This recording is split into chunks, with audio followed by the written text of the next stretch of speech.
Nous avons le devoir de créer un environnement où les femmes peuvent exceller, innover, décider. Un environnement où les choix de carrière ne se font plus parce qu'elles sont dictées par des stéréotypes, mais elles sont guidées par la passion, la compétence et l'ambition. Mesdames et messieurs, nous devons soutenir, encourager et accompagner davantage les jeunes femmes et les professionnels des STEM dans ces régions, afin qu'elles puissent continuer à construire leur avenir et contribuer pleinement au développement de notre nation malgré l'adversité.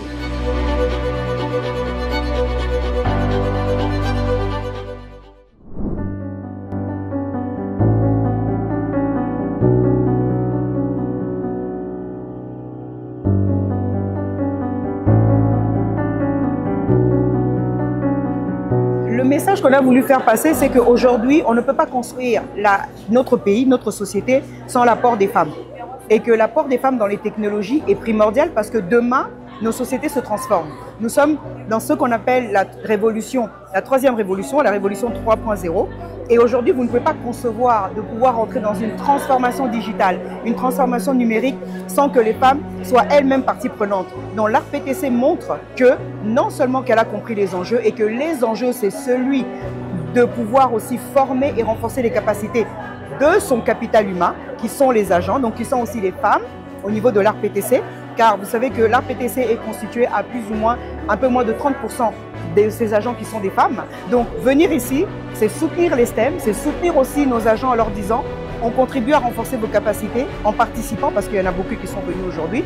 Et ça, c'est très important parce que nous sommes une institution de l'État, donc nous devons montrer que nous portons aussi la vision du chef de l'État qui est celui d'une gouvernance qui soit plus inclusive en RDC. L'ARPTC, ce n'est pas seulement la réglementation, ce n'est pas seulement la régulation, et ce n'est pas seulement le contrôle des fréquences. L'ARPTC, c'est aussi un engagement auprès des consommateurs, auprès notamment aussi de la société congolaise. Et venir ici pour pouvoir prendre part, c'est montrer que nous sommes aussi engagés dans tout ce combat pour l'inclusivité. Parce qu'aujourd'hui, ces femmes dans les STEM, elles ont vocation demain à venir travailler au sein de l'ARPTC. Elles sont ingénieures, elles sont des femmes qui codent, elles sont des femmes qui sont des entrepreneurs, qui sont des développeurs d'applications. Donc demain, l'ARPTC a cette obligation de pouvoir construire et contribuer à, non seulement l'émergence des innovations, mais les accompagner, les encadrer pour que justement demain, l'écosystème puisse continuer à grandir. Voilà pourquoi nous sommes là.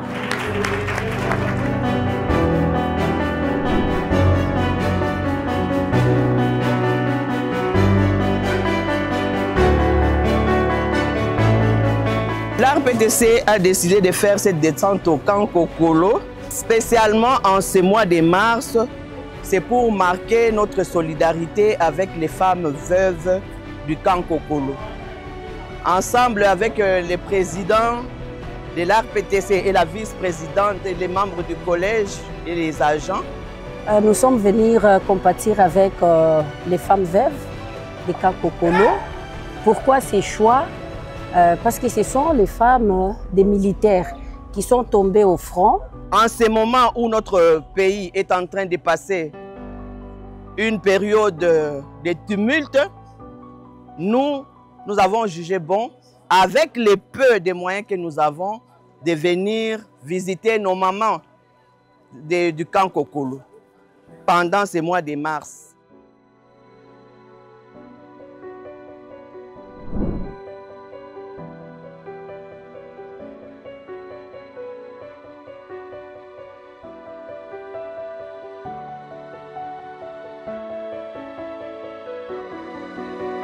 Et par rapport à l'événement de ce jour, en tout cas, c'est la première fois depuis que je suis à l'ARPTC que le mois de la femme soit célébré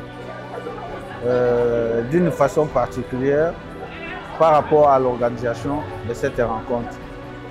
Les mamans ont eu des moments forts, des temps où ils se sont exprimés.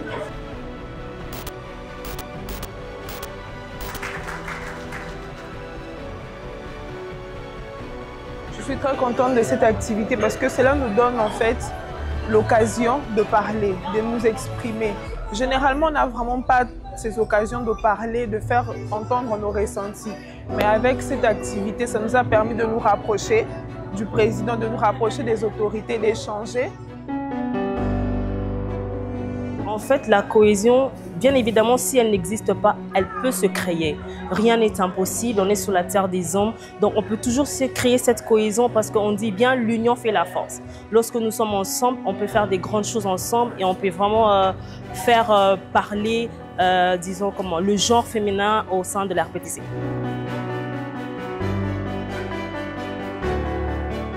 Les thèmes qui ont été abordés, n'est-ce pas, comme par exemple comment concilier la vie professionnelle et la vie familiale. C'est des choses très importantes.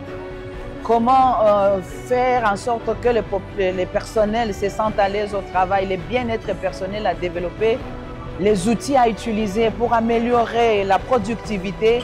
C'est des thèmes très importants et c'était vraiment bénéfique.